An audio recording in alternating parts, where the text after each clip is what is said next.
the best thing to do is always to start with a grounding breath. So should we take a deep breath in? Yes. And a deep breath out. And another one. Deep breath in. And deep breath out. Okay. Anjali, welcome to Brown Game Strong podcast. Thank you, Mitali. It's so great to have you here. It's so great to be in front of you. I know, and we're in Barcelona. Yes. This is wild. This is my first episode recording in person in Barcelona. So it's a big moment. Oh, this feels special, yes. It is. It is because I know we were supposed to be recording remotely a few weeks ago, which didn't work out. But I've noticed that things always sort of happen for the right reasons. And as I get older, that's become like more apparent to me. So I'm really glad we're here. Me too. So how has your, I guess, last few months been? Because I know you've written a cookbook, Yes. Rasa. So how, what's the process been like for you launching it and promoting it? It's been a whirlwind. It's been great. The first week was really intense. We had the book launch. We had a press launch.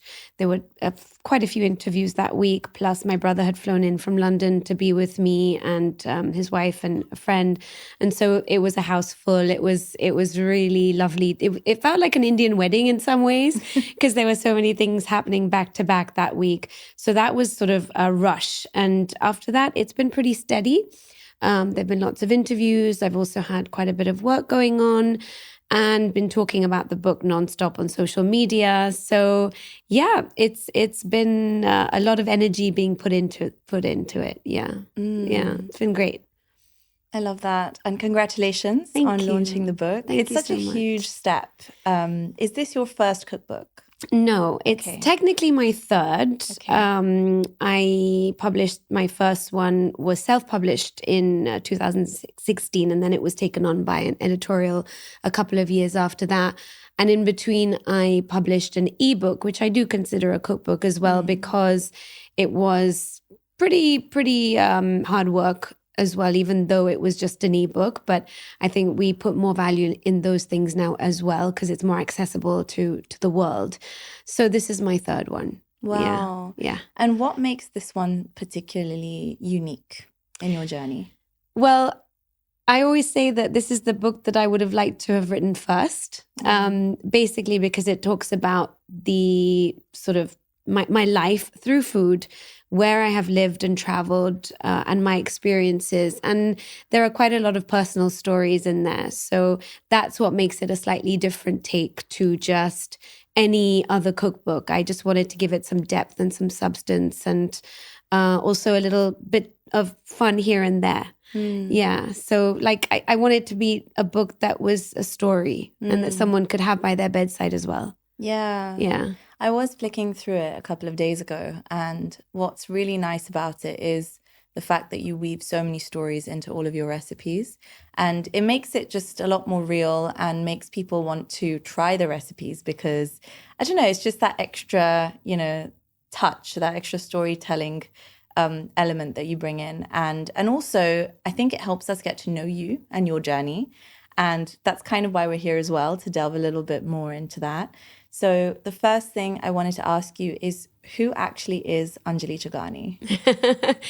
So I find that to be such a great question, actually, because no one's actually asked me that specific question. So that's amazing, Mitali, that you asked that. Anjali Chugani is somebody who considers herself to be a global citizen. So I don't feel like I belong to just one place in the world. I feel like I'm a combination of everywhere that I have lived and all the people that have influenced me along the way.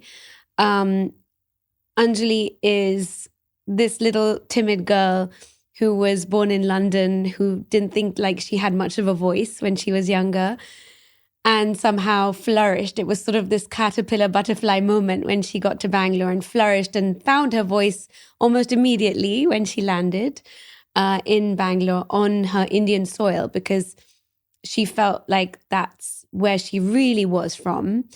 And Anjali is also someone who would just like to be a voice for other girls like her. That's basically who she is, and would like to be an example to other South Asian women across the world who are trying to do something with their lives and feel like it can be a bit of a struggle, but need to have a voice and will find their voice. And I hope I can help other people to do that. So that's who she is, really. I love that. I think your voice shines a lot in this space in Barcelona. I feel like we're such a small community. And like I was saying to you earlier before we recorded, I knew of you before we met because, and it's weird how life comes full circle because we used to both write in the same cultural magazine. And I was like 12 or something. And I would always see your name come up and you'd write all these like wonderful articles. And I asked my mum, I was like, who is this person? She was like, yeah, she writes a lot. And, you know, she's like kind of like, not a blogger, but, you know, you were kind of down that route of blogging and writing lots of, I used to write fiction in that magazine, but I think yours were a lot more like just cultural pieces around, you know, what it means to be Indian and also to be in this community in Spain. It's such a niche experience. It is. So it's wonderful to even like be here sitting together. But my next question to you is going to be, when you were younger, what inspired you? Like what art forms inspired you? What did you read? What music did you listen to? So I grew up in London and, you know, it was a time when music was really, really fantastic. It was alive. It was all we ever spoke or thought about. And I was very creative as a child and very artsy, and I loved to draw. I was, you know, one of those kids who had her head in the clouds all the time, which is why I was so quiet mostly, because I would just be disappearing in thought most of the time. And I was an average student. I wouldn't say I was great.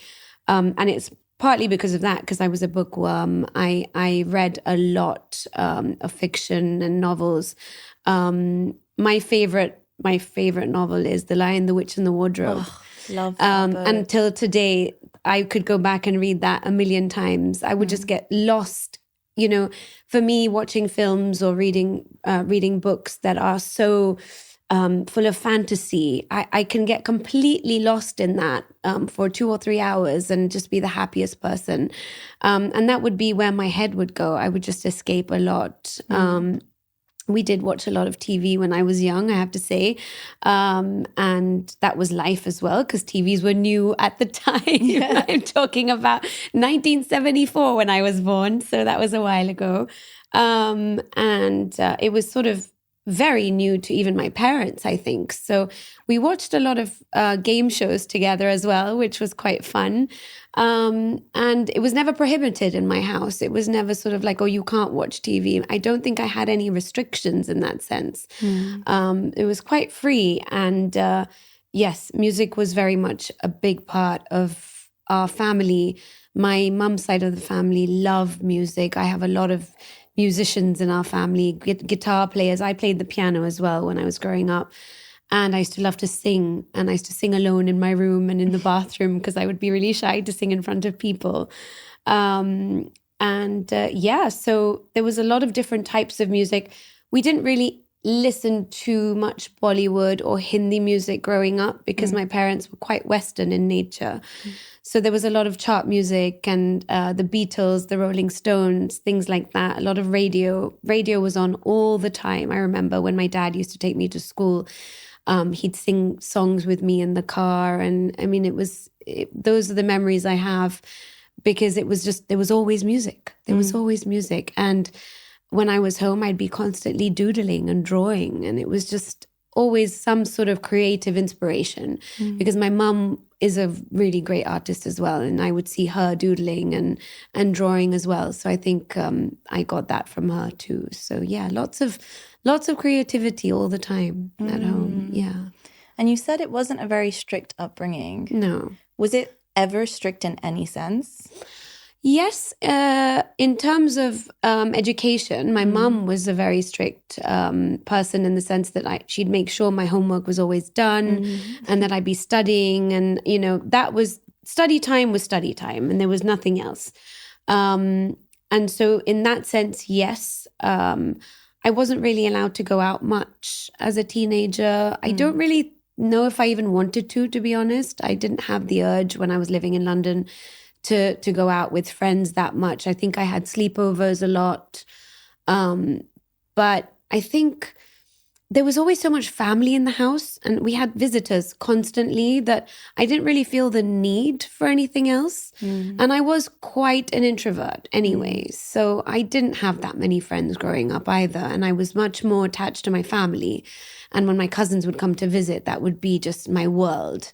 And when I used to go visit my cousins as well, when we go on holiday, for me, it was very much about growing up with my family. And so that strictness wasn't quite there with my parents. But at the same time, they were quite modest about certain things. Even like speaking on the phone, I'd be only allowed 10 minutes or 15 minutes at a time and those kind of things. But I didn't really take it to heart or anything. It wasn't something I held against them.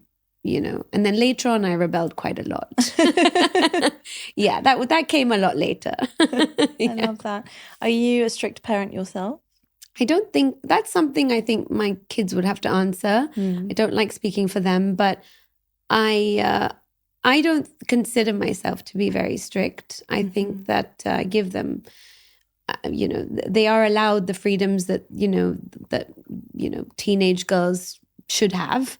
I want them to go out there. I want them to enjoy themselves. And of course, I think I'm more like a guide for them rather than being a strict parent. I just try to guide them in the right direction. And that's it, really. It is a very different time now. So, you can't be the way our parents were back in the 80s. It's very different. Yeah. As a 90s baby myself, I can attest to that. I feel like after the 2010s, things massively changed, didn't they, with the digital age? And kids nowadays, there's no stopping them. No. And also, if you try to stop them, I don't think there's any point because that sort of gives them mixed signals about how their lives should be perceived. And I think that if you're as open as you can be with them from an early age, it just allows them to have that freedom of expression and to be able to tell you everything as well. So it's sort of like a win-win, I feel. And I really have always strived for my kids to have open conversations with me.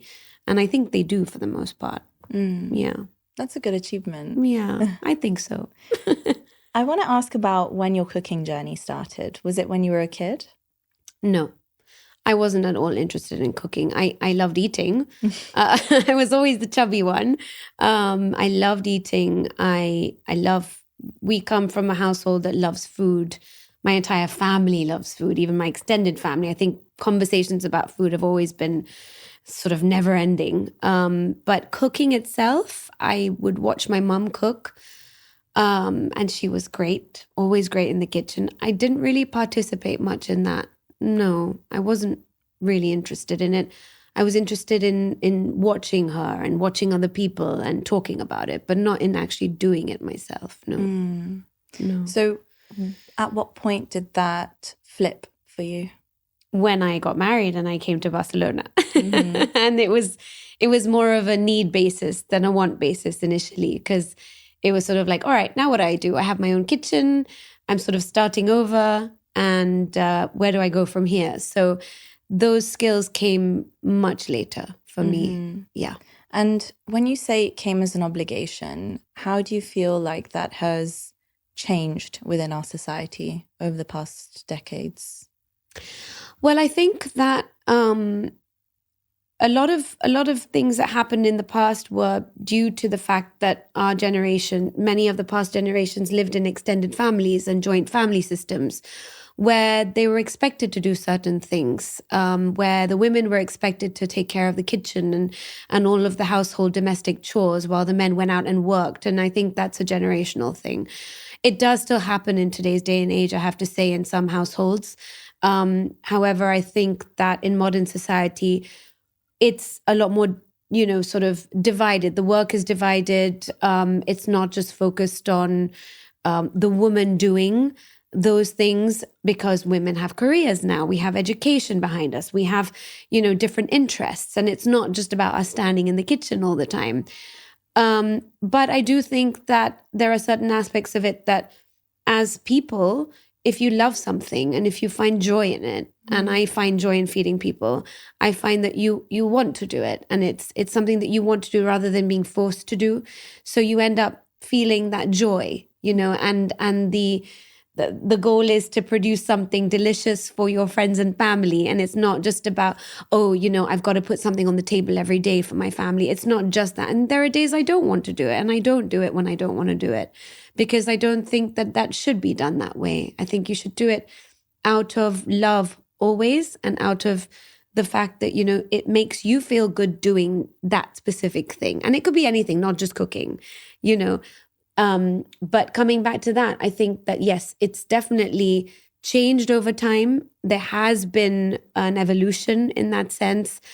And yes, when I look back, and I have friends who have, their mums who still do that, and who still, they're like 70 plus years old, but they will still want to be in the kitchen and serve their husband in the same way that they did 50 years ago. And that hasn't changed for them. Which is funny, because, they see what their daughters are doing, and it's very different, but they won't budge from that because it's something that they're so used to.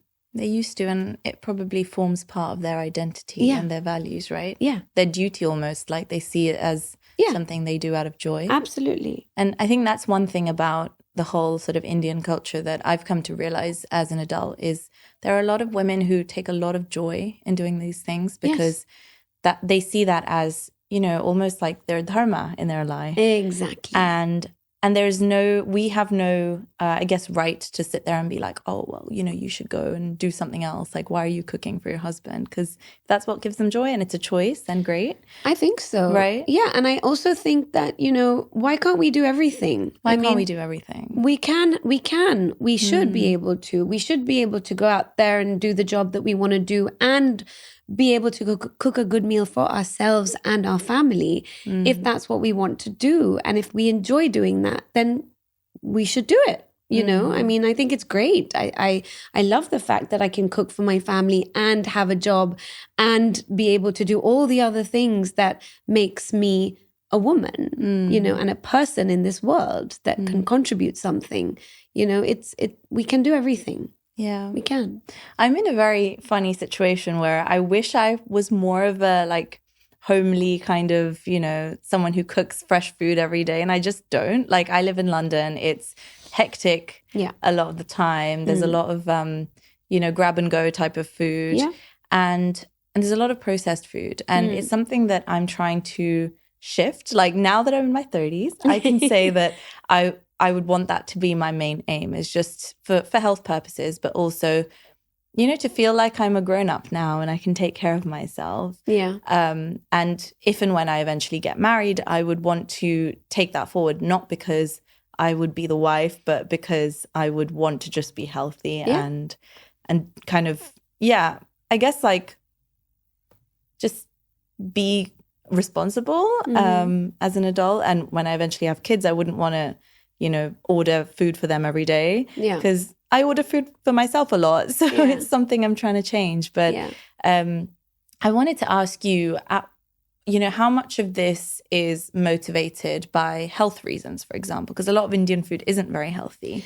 Well, I think in some ways that can be a misconception, Mithali, because we have looked at Indian food for years as being unhealthy, and it's been in that bracket for so long where it actually doesn't need to be, because it is, if you look at it, one of the most healthy and sustainable types of cuisine that exists. Right. Indians eat from the land primarily. So everything that is grown, they will consume directly. That is what goes on their plate. They are not the types of people who will get things that are not grown in their village or in their region. They just believe in, because India is such a huge country, right? And so regional food is specific to their own region, right? That's why there are so many types of cuisines. Otherwise, there'd just be one throughout the whole thing. But it isn't sustainable and it isn't accessible that way. So if you look at it, it actually is really, really healthy. And not to say that the majority of Indians are vegetarian, because that's totally untrue, absolutely, totally untrue. I would say there's only about 60 to 70% of people that are non-vegetarian actually, and the rest are vegetarian. Okay, it's a huge country. Not to say also that eating meat is unhealthy and all of those things. Everything needs to be balanced and sustainable, right? Yeah. So for me, cooking is primarily about health, because as you said, it isn't also sustainable or healthy for your wallet to eat out on a regular basis. It's expensive and the cost of living is going up everywhere, and we need to be conscious of those things too. So when you are conscious about how you shop, first of all, it always has to start from somewhere. It's by shopping first and being conscious about the ingredients that you buy, making sure that things are in season, making sure that you buy seasonal produce, because that will inevitably be cheaper for you. And then when you're incorporating things like spices into your food, which we do in Indian cuisine, that again is health benefits. You're adding health benefits to your body each and every time you're eating Indian food, because each spice has its health benefit, okay? And when you're cooking yourself, you decide how much fat or not you add to your food, so you can adapt it to your lifestyle. You can add more protein, you can add more carbs, you can mix it up, you can balance it out. A balanced meal needs to be a meal that makes you feel good. It needs to be a meal that is visually also very attractive. And it needs to be something that can sustain you throughout the day. Okay. And as working people, as people who are studying, I feel like that is very important to have a fresh meal every single day. Yeah. Because the freshness in the food, it gives you that prana, it gives you that energy that one needs in order to have a day that's going to be like from 8 to 5 or whatever your timings are. So yes, it is about health. And it's the food contributes to your brain work, so whatever you're eating is being translated right here in your head, and whatever comes out of your mouth is basically whatever you've consumed. Right. If you think about it that way. So you really need to be mindful about the things that you are consuming. And it's not to say that you can't eat out and that you can't order in and that you can't, have a drink once in a while. All of those things need to be enjoyed. All of those things need to be done. That's how we create a balanced life. But I think for the most part, as people who work, as people who, have busy lives, which most of us do, I think having that fresh food prepared for yourself daily is a reward to yourself. And that's what we owe ourselves and our bodies, because in the end, this is the only thing that's carrying us forward. Right? So we do have to think about that. Yeah. Yeah. And in your book, you also talk about doshas, and you talk like from an Ayurvedic perspective. So could you talk to me about the benefit of eating certain types of food according to your dosha, and why it's so important for us to be aware of this? Yeah. So, just to briefly say something about Ayurveda, it's an ancient Indian study that's about over 5,000 years old. And it means the science or knowledge of life, okay? But to put it simply, I think it's about the knowledge of your energies. Now, doshas are simply energies in your body, right? And we have predominantly 3 of these energies. So it's vata, pitta, and kapha, okay? Now, these energies are basically made up of nature's elements. So all of it makes sense, because whatever's happening in the environment is happening within you. You have all these elements within you, right? And this is obviously it's such a deep-rooted science that we could talk about it for like hours and hours and hours. But just to put it briefly, and just to understand how it works, I'll give you an example. So in the summertime, when it's really at the peak of summer and it's really, really hot, that's called pitta energy, because pitta is equal to fire and water, but predominantly fire. Okay, so it's 80% fire and 20% water. Now, when it's hot outside, what is your sensation? Your sensation in your body is also heat, right? Therefore, what you want to do is put out that heat with something cool. However, the mistake that we make is we'll go and grab an ice cream, or we'll have a cold glass of water with like tons of ice in it. Yeah. That's actually not what we should be doing. And the reason why is because we don't want ingredients or elements that are going to put out the fire that we have in our digestive system called the Agni, okay? Because that is where everything starts. Actually, Ayurveda begins in the digestive system. And when this Agni is on and it's working, we don't want to put that fire out because that's when you start having digestive issues. So if you look at nature, when you're holding an ice cream in the peak of summer, what happens to the ice cream? It melts. Exactly. That's not a good sign. So what we should be doing is looking for ingredients that are going to refresh and cool down our system rather than give it a shock in temperature. So things like coconut water, which is very inherent to our Indian culture, right? We stand and drink coconut water on the streets all the time when we're there. And the reason is so that it cools our body down. And we don't feel that invasive heat when we're in the peak of summer there because we have all these things, those tools of nature to give us that cooling. So we have coconut water. We have spices such as cumin and coriander and fennel. These are spices that we use a lot in the summertime because those are cooling spices for our body and allow for better digestion. Rose water.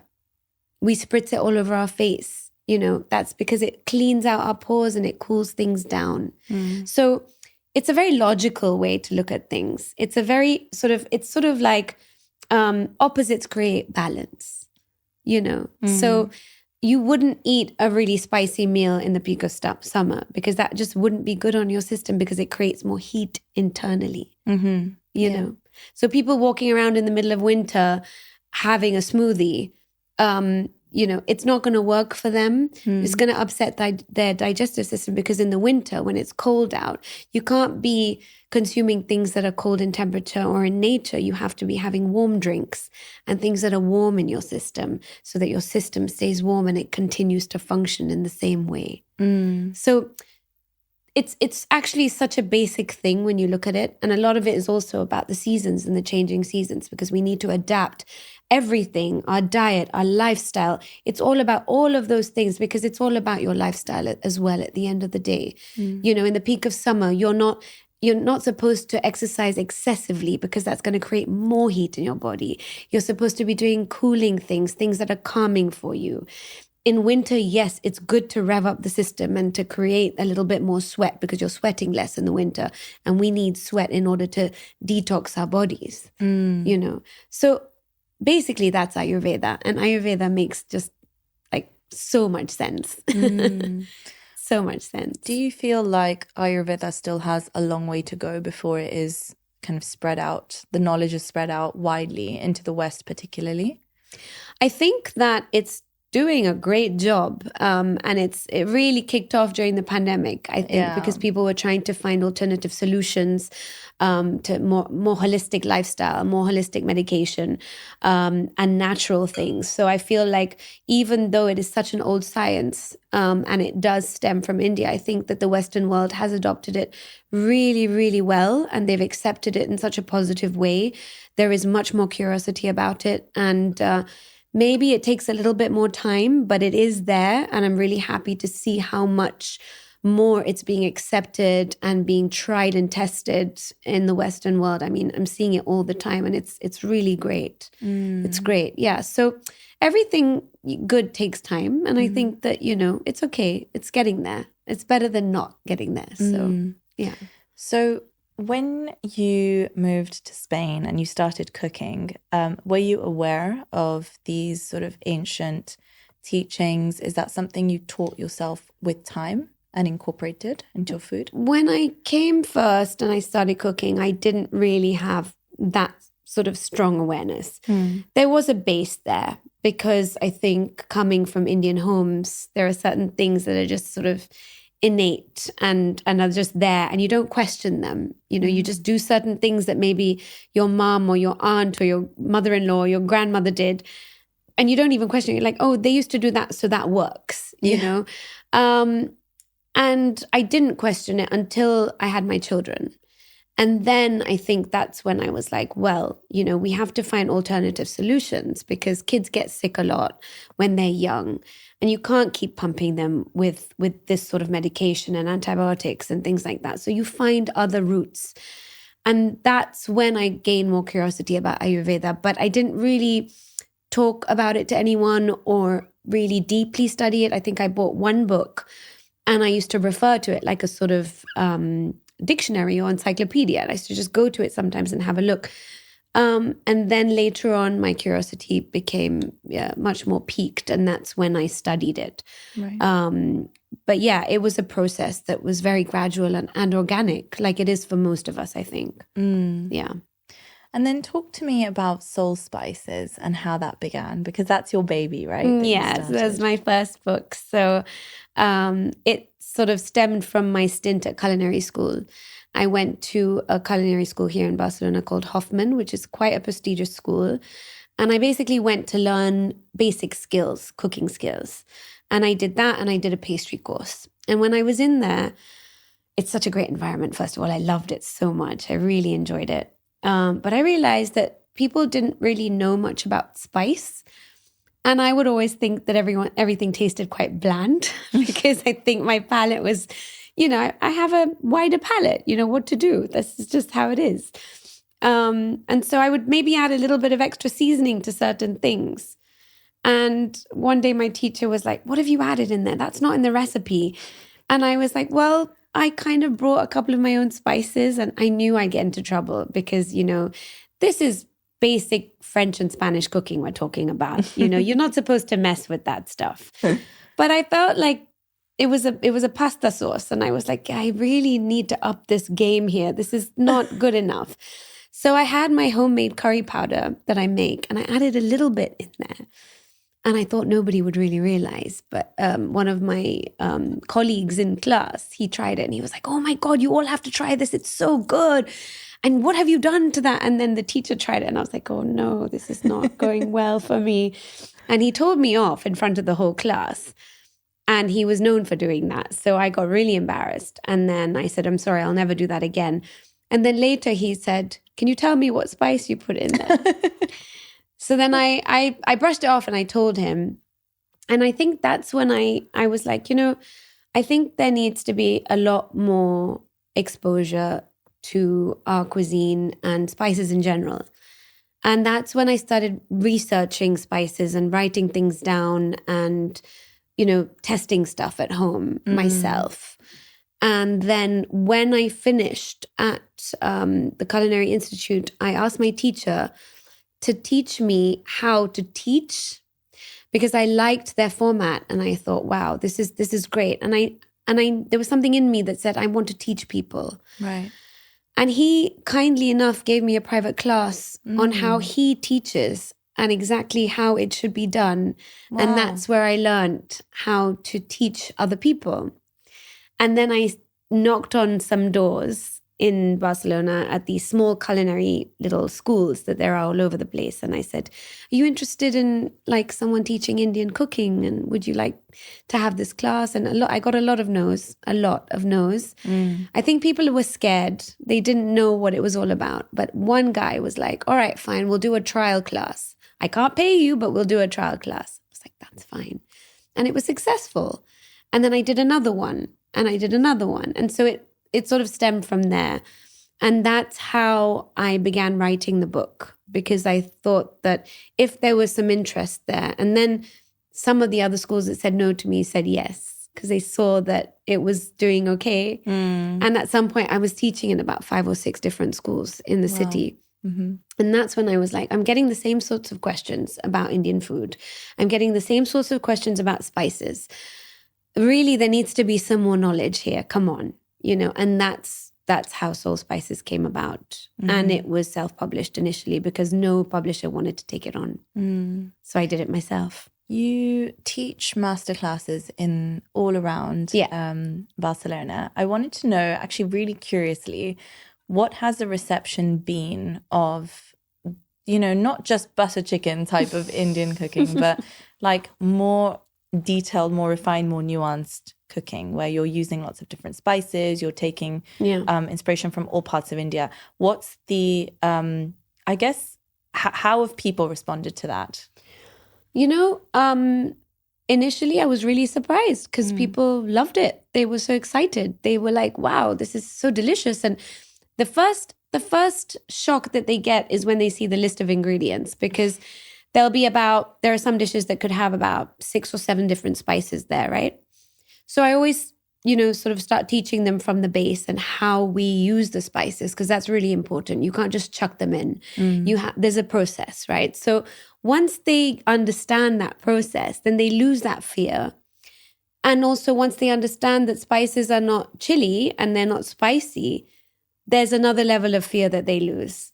Because a lot of people have this misconception that Indian food is just hot and spicy, where it is spicy, but it doesn't necessarily have to be that level of chili hot.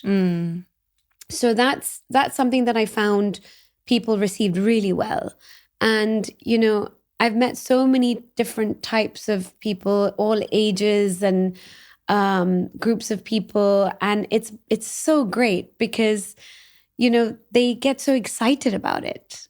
And then they absolutely come back, and then they keep cooking the recipes, and I get feedback from them. I have students who actually WhatsApp me and send me pictures of what they've made for their family. And that is super, super gratifying. That's amazing. I mean, I remember this guy who said, oh, my child doesn't like to eat beetroot, but the way I cooked it with you, he wanted more of it, And those kind of things are really what the job is all about, isn't it? I mean, I think that's pretty much why I do what I do. Yeah. Single-handedly making an impact in Spain.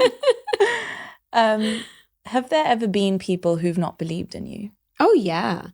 Oh, many. And still till today, I mean, Mithali, it's not a joke being a brown girl in a Western society that is this world of gastronomy and cuisine that's, first of all, really male-dominated.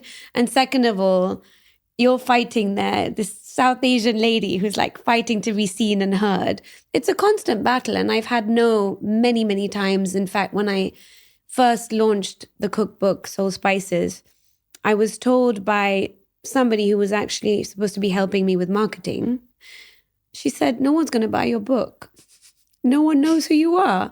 You're not a chef. You don't have a restaurant. Why would anyone buy your book? And those words, they literally are drilled into my brain since that day. Yeah. And I think I'm really happy that she said that to me, because it really made me want to try much harder and push harder and insist harder. And really, I'm a very insistent person. And I feel like that is the only way to get your sort of thought process and your, you have to have conviction about what you do. And if you really believe in it and you come from a place of love, then I think everything works. And I've always felt that way. And yes, people have said that I'm a very emotional person, but I don't care. I think the emotion and the passion, it is part of the job, and people need to see that in you.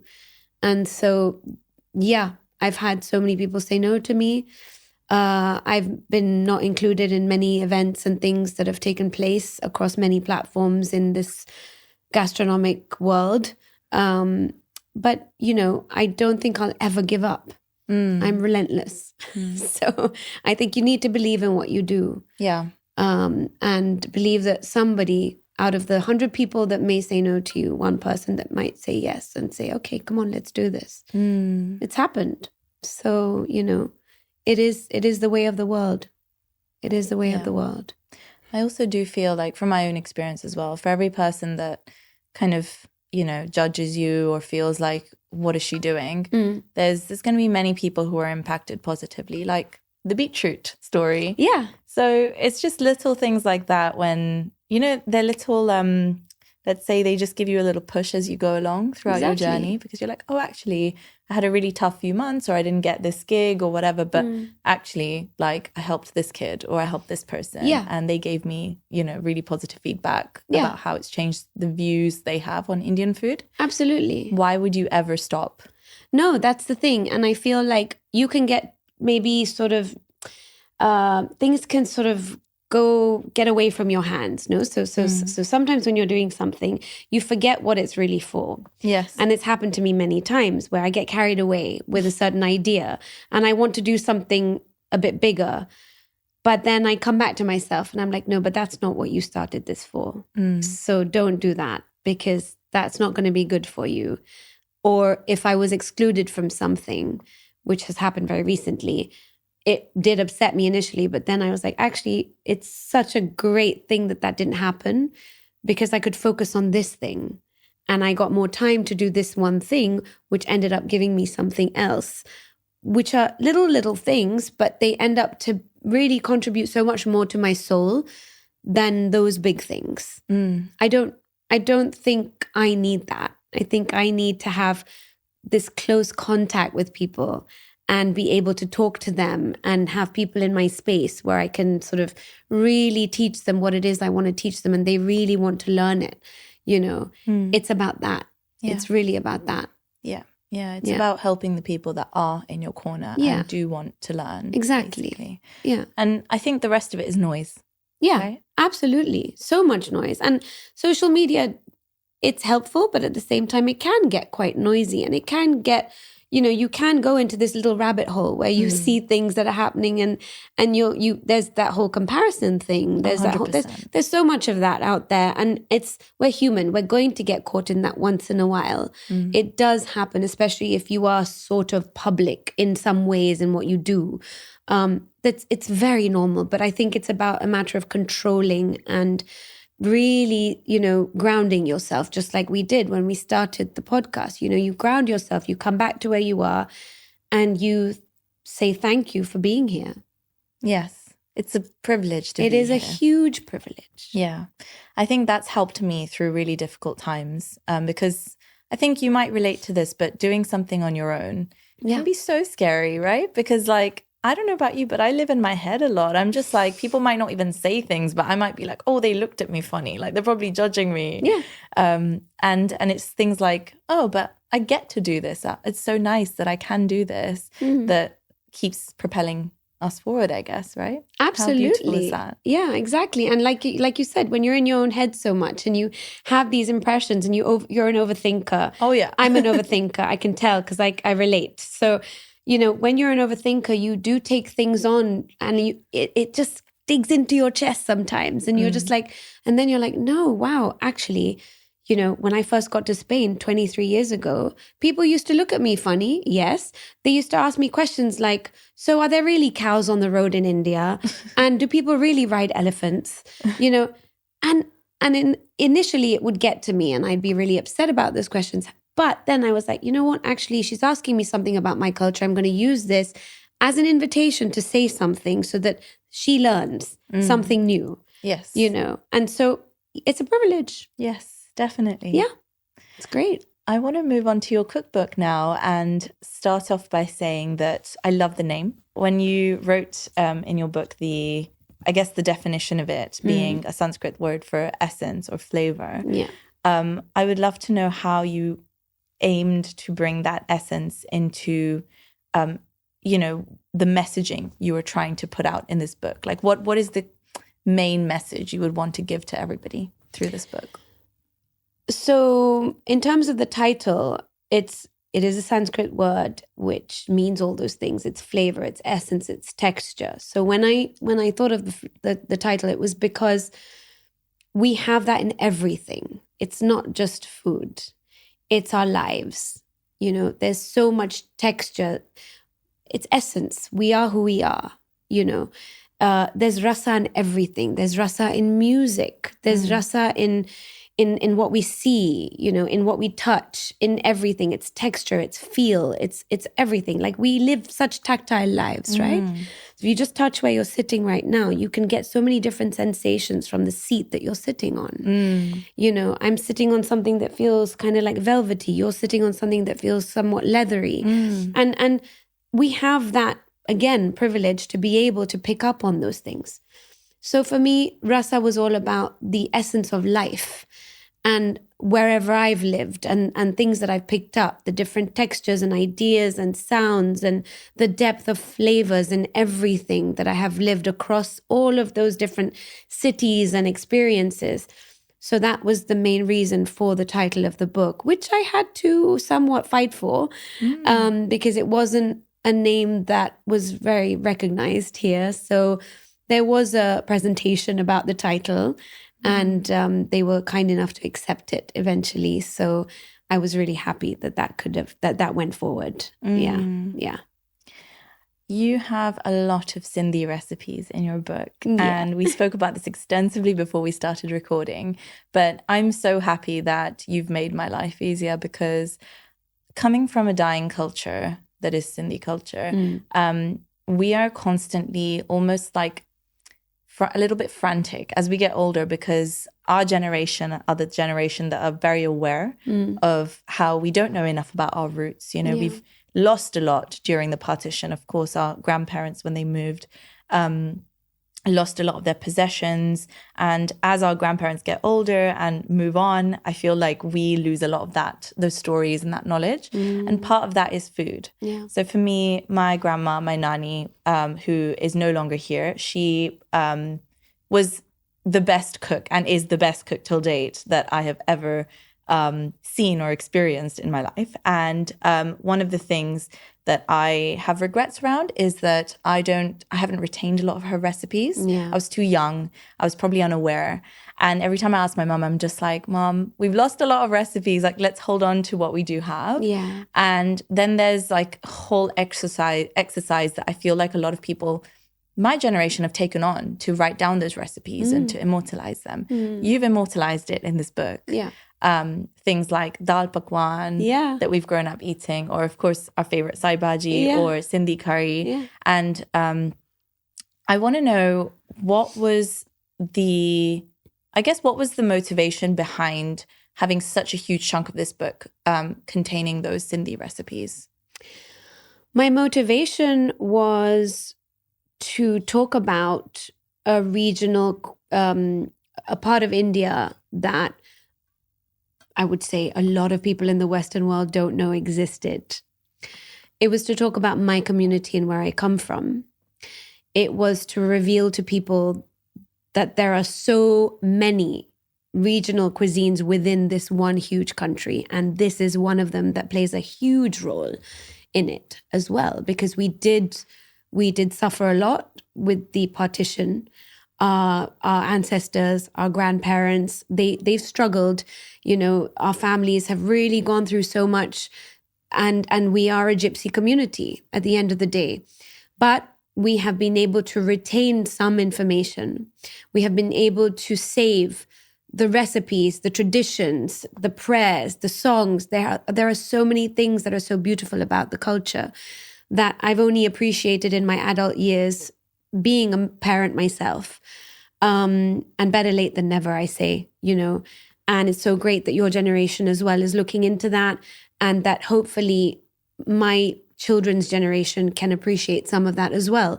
And I think they will, because I've seen a lot of parents my age who are Sindhis, who are trying to also inculcate some of that into their kids. And I have as well, since my husband he comes from a background that also spoke Sindhi a lot in their household.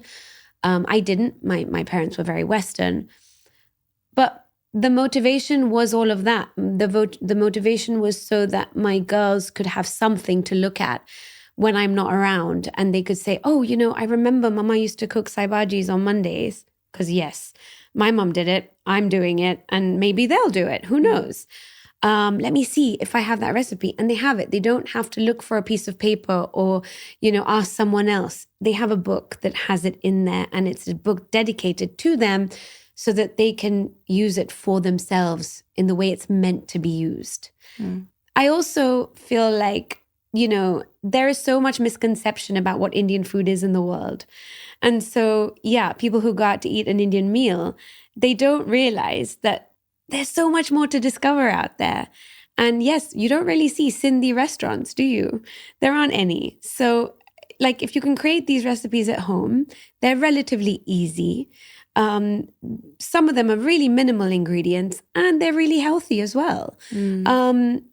I think that people should just go for it and discover new things, because why not? And you're learning about a culture that is so vast. And I, like I said to you earlier before we were recording, like it just brings me joy to imagine maybe a Spanish friend of mine or one of my students cooking Sindhi curry in their kitchen. I mean, that for me excites me. And that's what recipes are meant to be. They're meant to be shared. They're meant to be passed on. They're meant to be even changed with time. Everything is adaptable. So that's the motivation. Yeah. Is that a first for Spain to get access to these recipes? Do you think? Maybe. I haven't researched that, but you know what? I'm assuming that it is, because I don't think I've seen it on the shelves of any bookstore. I haven't. What a moment. So maybe this is a first.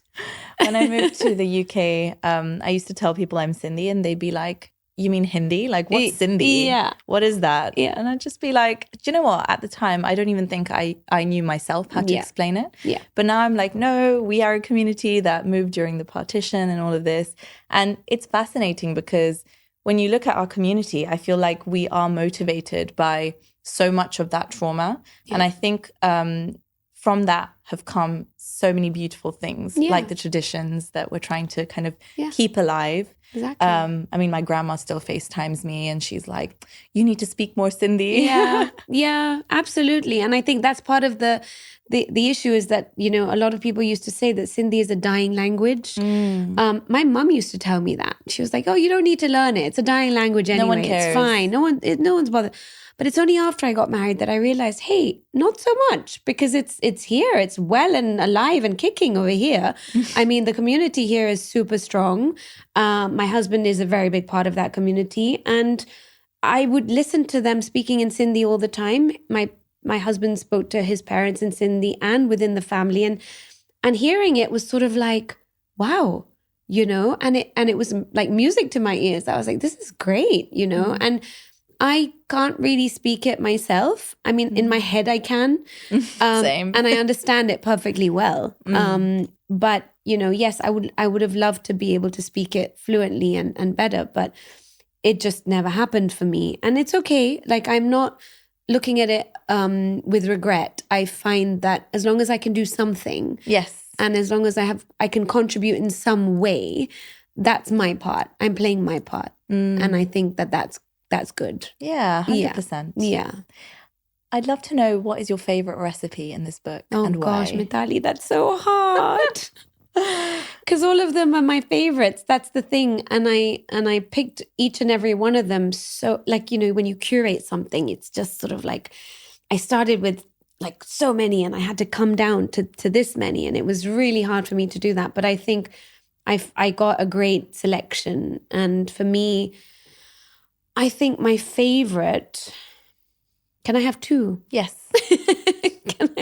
Okay, because my favorite is my Sindhi masala koki, which is something that if you put me on a desert island and give me that, I'm very happy eating that my whole life.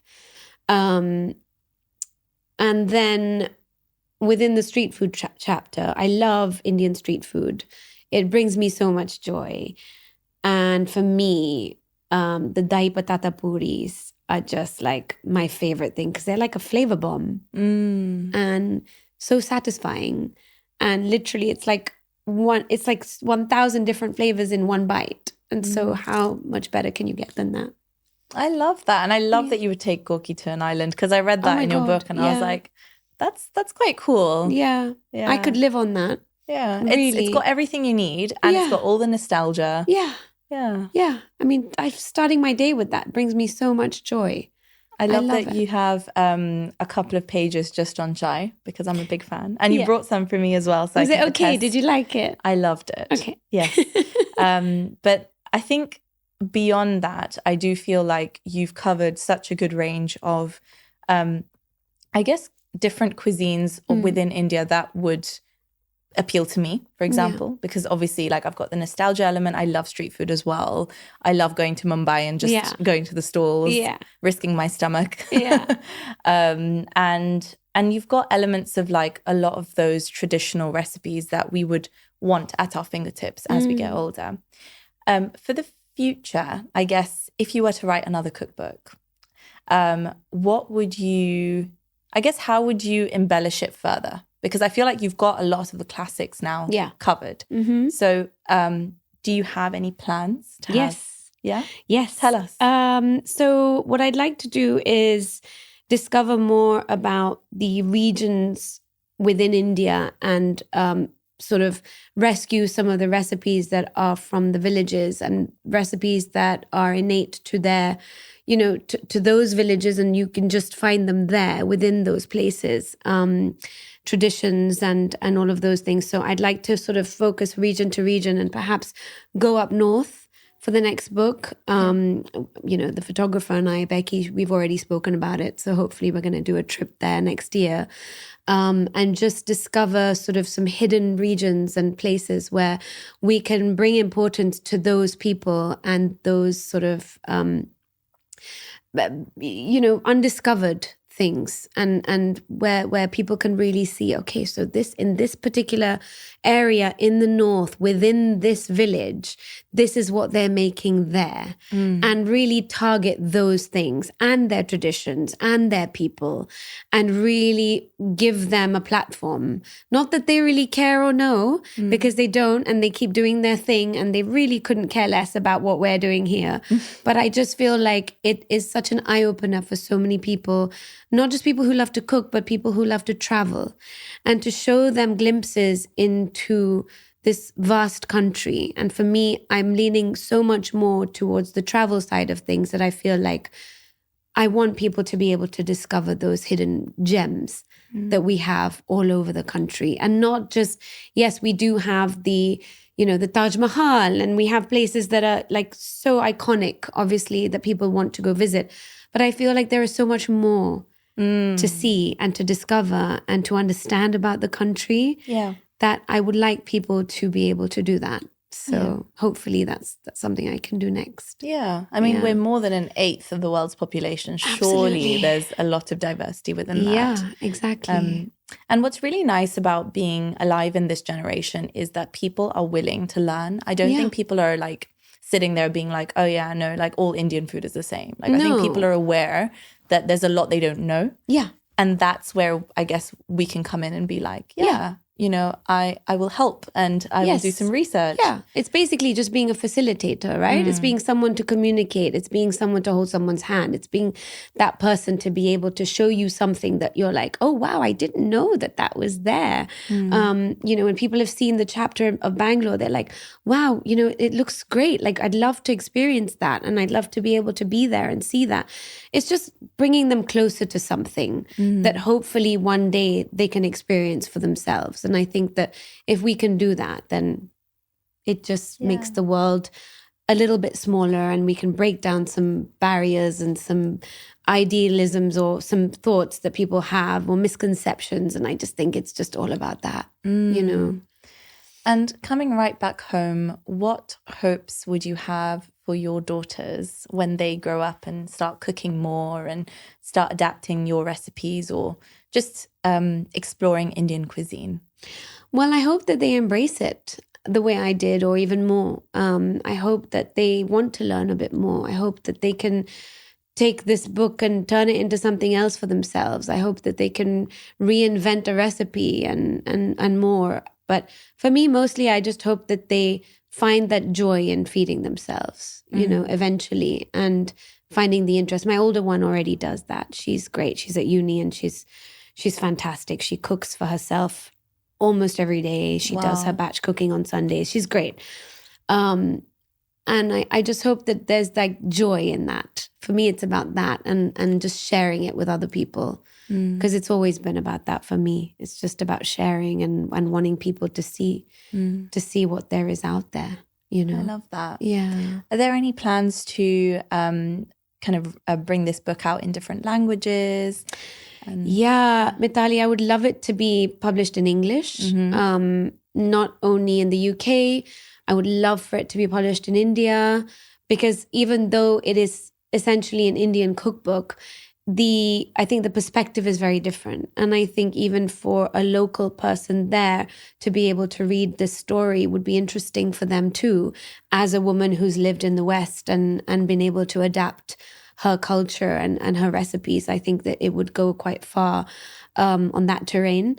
And also in the US, for me, primarily, I would love for it to be published in English. And so I'm trying to find somebody who takes it on and would like to do that. And Larousse is going to publish in other languages within Europe. Okay. But I'm not sure what those next steps are yet. So I guess we'll find out eventually. Yeah. I'd be excited for it to kind of go global. Yeah, me too. I think this one I would love to see sort of all over the place. I really would. I think a lot of people in younger generations could also benefit from it. So why not? And the fact that it has its little corner of Sindhi in there and Sindhi cuisine in there, I think that's also very helpful. 100%. Because we're everywhere. Yeah, we are. We literally are. We really are. I think that's what people don't realize is we are everywhere. It's just, I guess it's a community that isn't fully like understood. Absolutely. Yeah. Absolutely. So obviously you've spoken about a potential new book and exploring the north of India. Do you have any other plans for yourself, for Anjali? Where do you hope to be in the next 10 years? Wow. Alive. We're privileged to be alive right now with everything that's happening in the world. I think I am very focused on doing this sort of exchange between India and Spain and vice versa. So I'm doing my first culinary tour in December, where I'm taking a bunch of people from here to Bangalore. And this stemmed from the book. It all sort of came up at the same time. So I hope that I can continue to do that, and vice versa, bring people from India to Spain to experience some culinary joy here as well. Yeah. And again, what I really want is to be able to help other people like me, younger generations, anyone who is of, any other ethnicity as well, who's trying to get ahead with their cuisine or try to advance in something. If I can help with that, that's something I would love to be able to do, because that's been my intention the whole time. And yeah, I mean, hopefully in 10 years' time, I'm going to be living somewhere in the mountains and I can do it from there. Love that, with a bit of Wi-Fi. I want to leave the city. So yeah, that's my goal. But yeah, just to create community and safe places for people to be able to express themselves and do what it is that they love doing within this industry. Because there needs to be a lot more visibility, I feel. And I'm hoping to be some sort of a, be able to help with that. Yeah, like a catalyst. Somewhat, yeah. I mean, with whatever I can do. I think that's Thank you for all that you do, Anjali. Oh, I feel thank you for what you do. And by the way, I love watching you dance. Oh, you're great. You're so great. My younger one is a dancer. Is she? So yeah, I'd like her to see some of what you do as well. What styles does she do? At the moment, she's doing lyrical jazz. She was doing hip hop. Oh my goodness, I don't know, last year. But I'd like her to get into all sorts of types of dance. She loves dance. It's her passion. Aww. And so, I love that, you're sort of also leading that and other generations can follow that. I think it's great because it's such a great expression of everything. Dance is fantastic. So thank you. Thank you for what you do. Thank you. The dancing gives me the confidence to sit here and talk, to be honest. Yeah. And it's one of the reasons why I moved to London, because at the time I felt like Barcelona didn't necessarily, when I was really young, I didn't feel like there were enough teachers in the styles that I wanted to learn. I definitely wanted to do more Bollywood dancing. I regret not doing classical dance now. You still can, no? I still can. It's never too late. And I think the community here is flourishing. Yeah.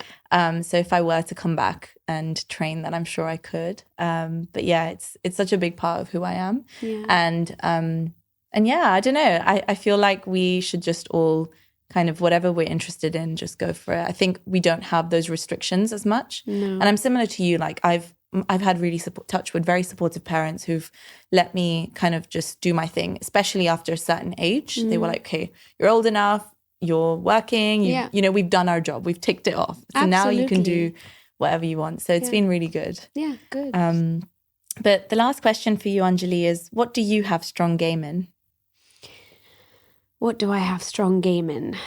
I think I have strong game in bringing people together and sharing my spaces with them. That's where I feel like I have that strength and some sort of power in a positive way, and allowing people to have a platform. I feel like my strong game is inclusivity. Yeah. And I'd like to believe that.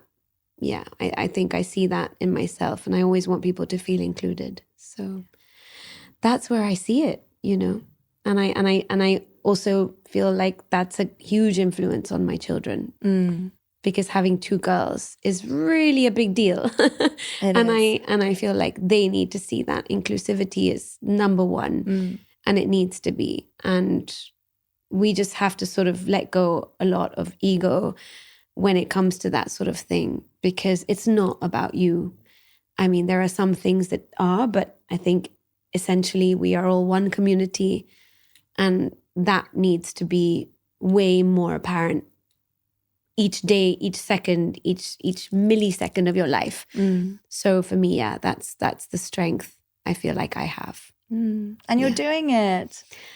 Yeah, I think so. Yeah. I think so. Baby steps, you know, we're all taking baby steps towards it. And I don't think it's ever too late to do that. So, you know, age is just, it's really nothing. It's a number, and we're all getting on. I mean, I'm going to be 50 next year. So I think if we can still keep doing these things, it's fantastic. Yeah.